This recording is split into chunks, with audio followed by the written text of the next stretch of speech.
आप सभी लोगों को मेरा नमस्कार।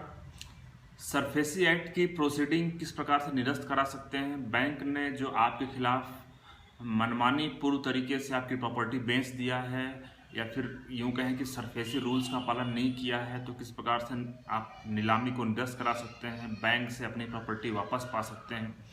तो इसी कड़ी में ये अगला पार्ट है। साथियों, कई बार क्या होता है कि मान लीजिए कि आपकी प्रॉपर्टी है 50 लाख रुपए की, उसका जो मार्केट वैल्यू है 50 लाख रुपए है। और हमने देखा है कि कई बार आप लोगों से जब बात होती है तो आप लोग शेयर करते हैं कि आपकी प्रॉपर्टी बैंक ने 40 लाख में 35 लाख में बेच दिया है। तो दुर्भाग्य है किस प्रकार से बैंक कम दाम में प्रॉपर्टी बेच देता है। अब इसके पीछे का जो नियम है आप वो समझिएगा। साथियों, क्या होता है कि जब भी किसी प्रॉपर्टी को बैंक को नीलामी करना होता है तो बैंक सबसे पहले तो उसका एक मार्केट वैल्यू निकालता है, या फिर यूं कहें कि जो मार्केट वैल्यू होता है वो प्राइस, जो सबसे हाई प्राइस होता है उसको मार्केट वैल्यू कहा जाता है। जैसे मान लीजिए किसी प्रॉपर्टी का मार्केट वैल्यू है 50 लाख रुपए। अब जब 50 लाख रुपए उसको मार्केट वैल्यू है तो उसी दौरान बैंक क्या करता है, बैंक एक रिजर्व प्राइस भी रखता है। तो कई बार बैंक जो रिजर्व प्राइस है वो 50 लाख रुपए रखता है, और कई बार बैंक क्या करता है, जल्दबाजी में बेचने के लिए उसका रिजर्व प्राइस कम कर देता है। हो सकता है 45 लाख रुपए कर दे, 40 लाख रुपए कर दे। तो उस कंडीशन में जब रिजर्व प्राइस कम हो जाता है तो नीलामी भी उस हिसाब से लगती है। बैंक ने अगर रिजर्व प्राइस 45 लाख रुपए कर दिया है 50 लाख की प्रॉपर्टी का, तो जो बिडिंग होगी वो भी 45 लाख रुपए की होगी। और बैंक क्या करता है, 45 लाख रुपए पे ही प्रॉपर्टी की जो बिडिंग है सक्सेसफुल कर देता है, और ये मान लेता है कि बिडिंग हमारी हो चुकी है, और जो ऑक्शन परचेजर है उससे 25% पैसा जमा करा लेता है उसी दिन। तो साथियों, अगर ऐसी प्रोसीडिंग की जा रही है तो आप इस आधार पे जो नीलामी प्रक्रिया उसको निरस्त करा सकते हैं। किस आधार पे?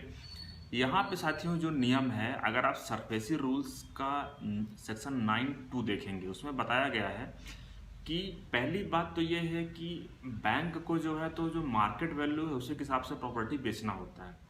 और इन केस मान लीजिए ऐसा होता है कि बैंक ने उसका रिजर्व प्राइस कम कर दिया है, तो रिजर्व प्राइस या तो रिजर्व प्राइस के बराबर या तो रिजर्व प्राइस से अगर बैंक ज़्यादा पे नहीं बेच पा रहा है वो प्रॉपर्टी, तो बैंक को जो बारोवर है उससे सहमति लेनी पड़ेगी, उसकी कंसेंट लेनी पड़ेगी।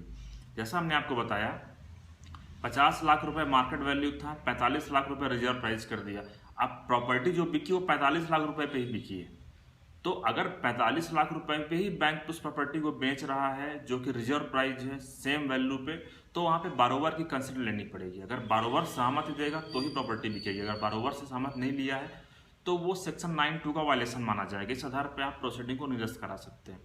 तो मुझे उम्मीद है कि अगर आपकी दूसरी बात यहाँ पे ये है कि जैसे मान लीजिए कि अगर पहली ही नीलामी की प्रक्रिया है, अगर मान लीजिए कि नीलामी कंटिन्यू फेल हो रही है, बैंक ने 3 बार 4 बार 5 बार नीलामी किया, तब तो समझ में आता है कि बैंक उसका रिजर्व प्राइस कम कर सकता है। लेकिन अगर पहली ही नीलामी है और पहली ही नीलामी में आपका जो मार्केट वैल्यू है 50 लाख का, और पहली नीलामी में ही बैंक ने रिजर्व प्राइस 45 लाख रुपए कर दिया, 40 लाख रुपए कर दिया, तो और आपसे कंसेंट नहीं लिया बारोवर से, तो उस कंडीशन में ये जो प्रोसीडिंग है वो ऐसा माना जाएगा कि वो वायलेट कर दिया है। और इस कंडीशन में आप इसको रेज कर सकते हैं डीआरटी में। इस आधार पे जो नीलामी की जो प्रोसीडिंग है, जो ऑक्शन परचेजर को जो प्रॉपर्टी बेच दी है, उसको आप प्रोसीडिंग को निरस्त करा सकते हैं और अपनी प्रॉपर्टी वापस पा सकते हैं अगर आप बैंक को पे कर देते हैं तो।